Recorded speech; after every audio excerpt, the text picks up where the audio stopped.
Pakistan Deputy Prime Minister and Foreign Minister Ishaq Dar has made a U-turn. He has backed USA's decision to designate Lashkar-e-Taiba or the TRF as a terrorist organization. TRF के ऊपर जो है जो एक organisation है उसको एक terror organisation के तौर पर यूएन में कहा गया, तो इसाक डार साहब उसे सपोर्ट करते हुए दिखे।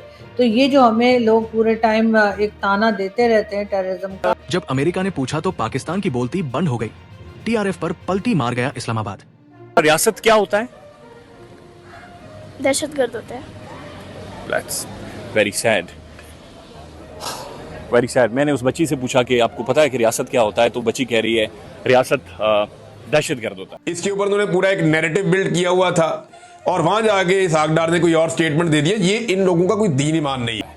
इनको फंडिंग होती है और ये लोग वहाँ पे कश्मीर में जो इंडियन एडमिनिस्ट्रेटेड कश्मीर है वहाँ पे ऑपरेट करते हैं। The U.S. has designated, as you know, a number of groups as terrorist organizations in Pakistan, and most recently this resistance front that initially took the responsibility for this attack. How Pakistan is trying to shut down some of these designated groups. Bharat के शेरों, video को like करके और subscribe ठोक के पाकिस्तानियों को दिखाओ भारत की ताकत और कमेंट में लहराओ अपना तिरंगा। जय हिंद लिखना न भूलना। बीबी मैं तो हैरान हो गया हूँ। उनके पास रिलायबल इंटेलिजेंस भी मौजूद है कि ये जो आउटफिट है ये कश्मीर में ऑपरेट कर रही है। इसका अगर आप नाम भी देखें, the resistance front, they have designated TRF. We have no issue. तो भारत के chief of defence staff general Anil Chauhan ने कह दिया है कि जनाब ऑपरेशन सिंदूर स्टिल ऑन, और हम तो हैरान है देख के इस चीज में।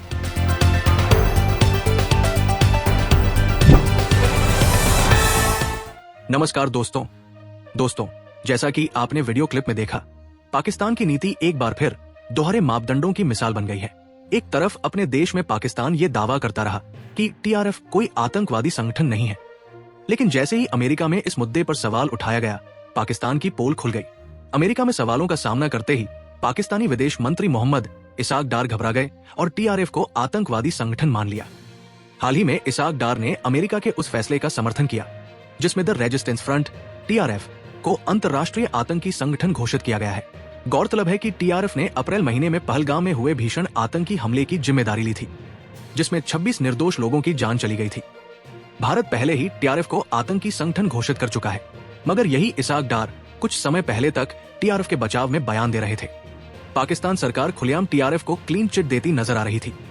विदेश मंत्री ने यहाँ तक कहा था कि 22 अप्रैल को हुए पहलगाम हमले में TRF का कोई हाथ नहीं है, जबकि खुद TRF ने इस हमले की जिम्मेदारी ली थी।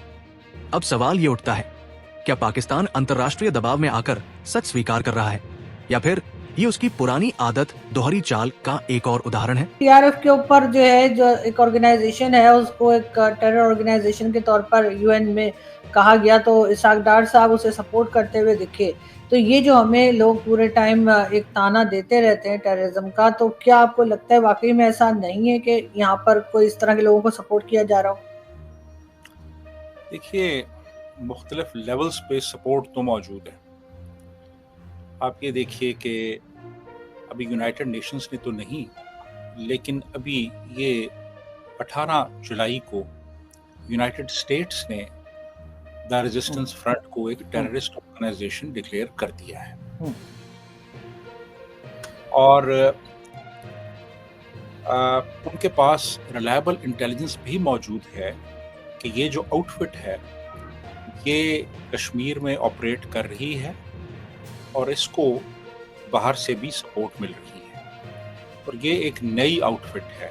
इसका अगर आप नाम भी देखें, द रेजिस्टेंस फ्रंट, तो वो एक जो ट्रेडिशनल हमारे यहाँ इस तरह की जिहादी तंजीमें रही हैं, नाम भी मुख्तलिफ है। यानी एक उन्होंने सेकुलर टच देने की कोशिश की है नाम को,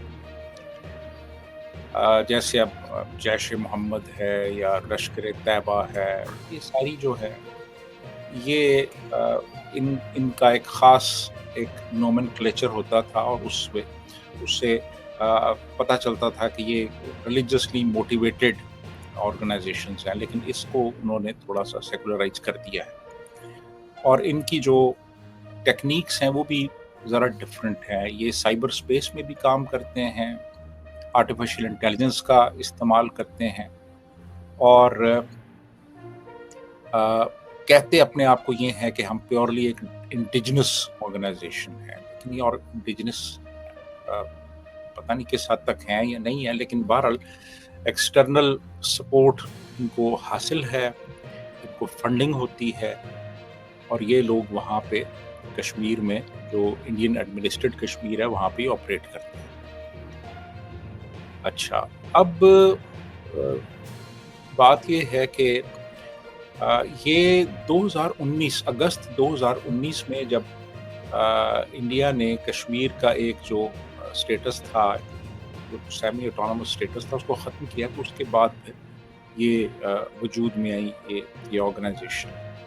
और जनवरी 2023 में इसको इंडिया ने एक टेररिस्ट ऑर्गेनाइजेशन डिक्लेयर किया और अभी जुलाई 2025 में अमेरिका ने भी कर दिया है। और इंडिया की कोशिश ये है कि यूनाइटेड नेशंस भी इसे जो रेजोल्यूशन 1267 है उसमें ऐड करे, जिसमें कि ऑलरेडी 139 ऐसी ऑर्गेनाइजेशंस के नाम मौजूद हैं, ऑर्गेनाइजेशंस के और इंडिविजुअल्स के, जो कि टेररिज्म में इन्वॉल्व हैं और ये सारी पाकिस्तान बेस्ड है।